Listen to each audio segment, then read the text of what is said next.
Mga kabady, ito ang unit na dala ko ngayon, Isuzu.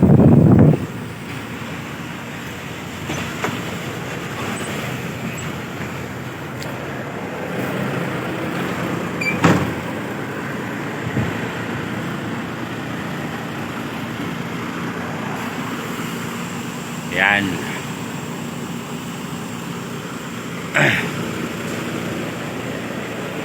Flatbed kami ngayon. Mamaya sa container naman ulit. Kaya pang strap namin.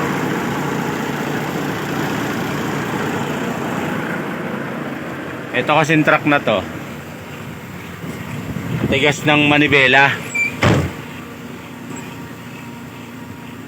Siyempre para makabiyahe, para may biyahe, biyahe pa rin natin kahit matigas, diba?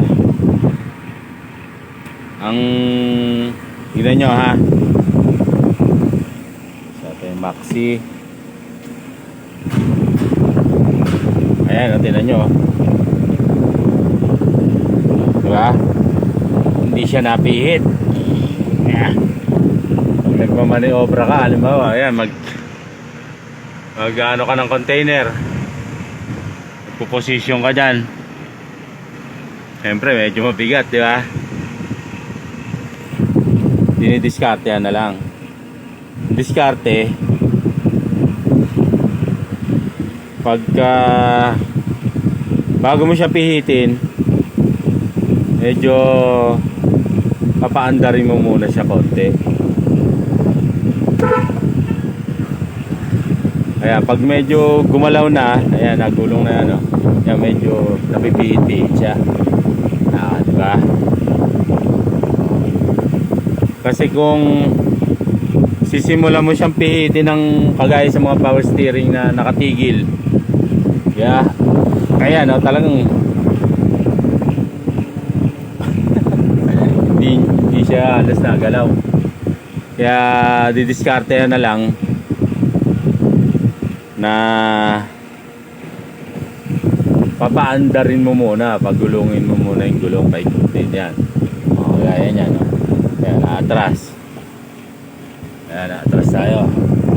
Yan, medyo napipihit siya. Medyo mabigat pa rin, pero at least nagalaw. Diba? So, yun ang diskarte. Pag naka-encounter kayo ng gantong klaseng truck na may diferensya sa power steering, kasi ito sinalinan ko ng ano, fluid, kasi nakita ko, sinukat ko konti yung laman ng ano, ng ATF.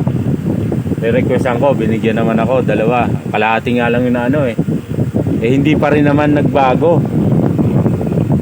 Diba, syempre gusto natin makaduty, sinabihan naman natin pag pinagawa, pag sabi naman dito, kasi bago pa lang tayo dito pag naman pinagawa ito, matitenga ka. Yun ang advice naman ng mga ano, pagtyagaan lang. Pero pagtyagaan para may kita tayo, didiskarte na lang natin. Pero talagang mabigat talaga siya, mabigat talaga.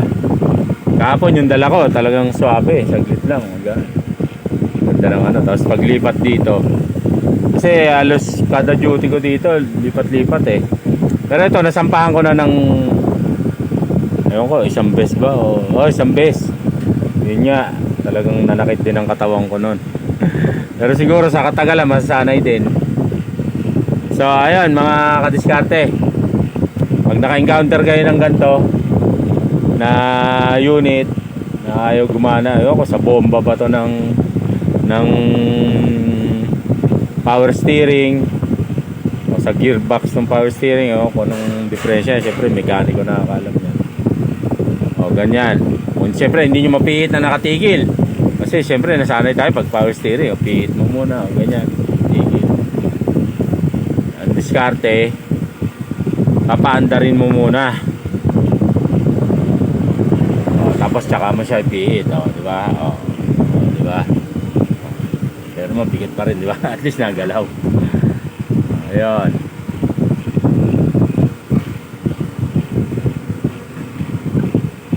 Ayan, naatras ko. Ayan.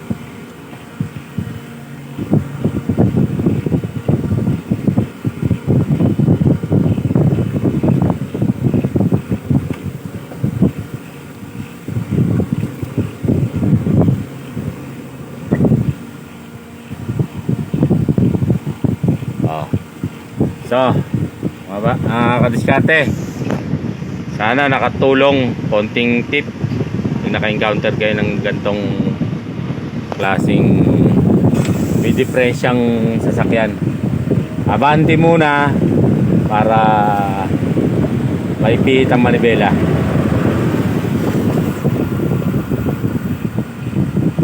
Let's all ride safe and let's keep on trucking.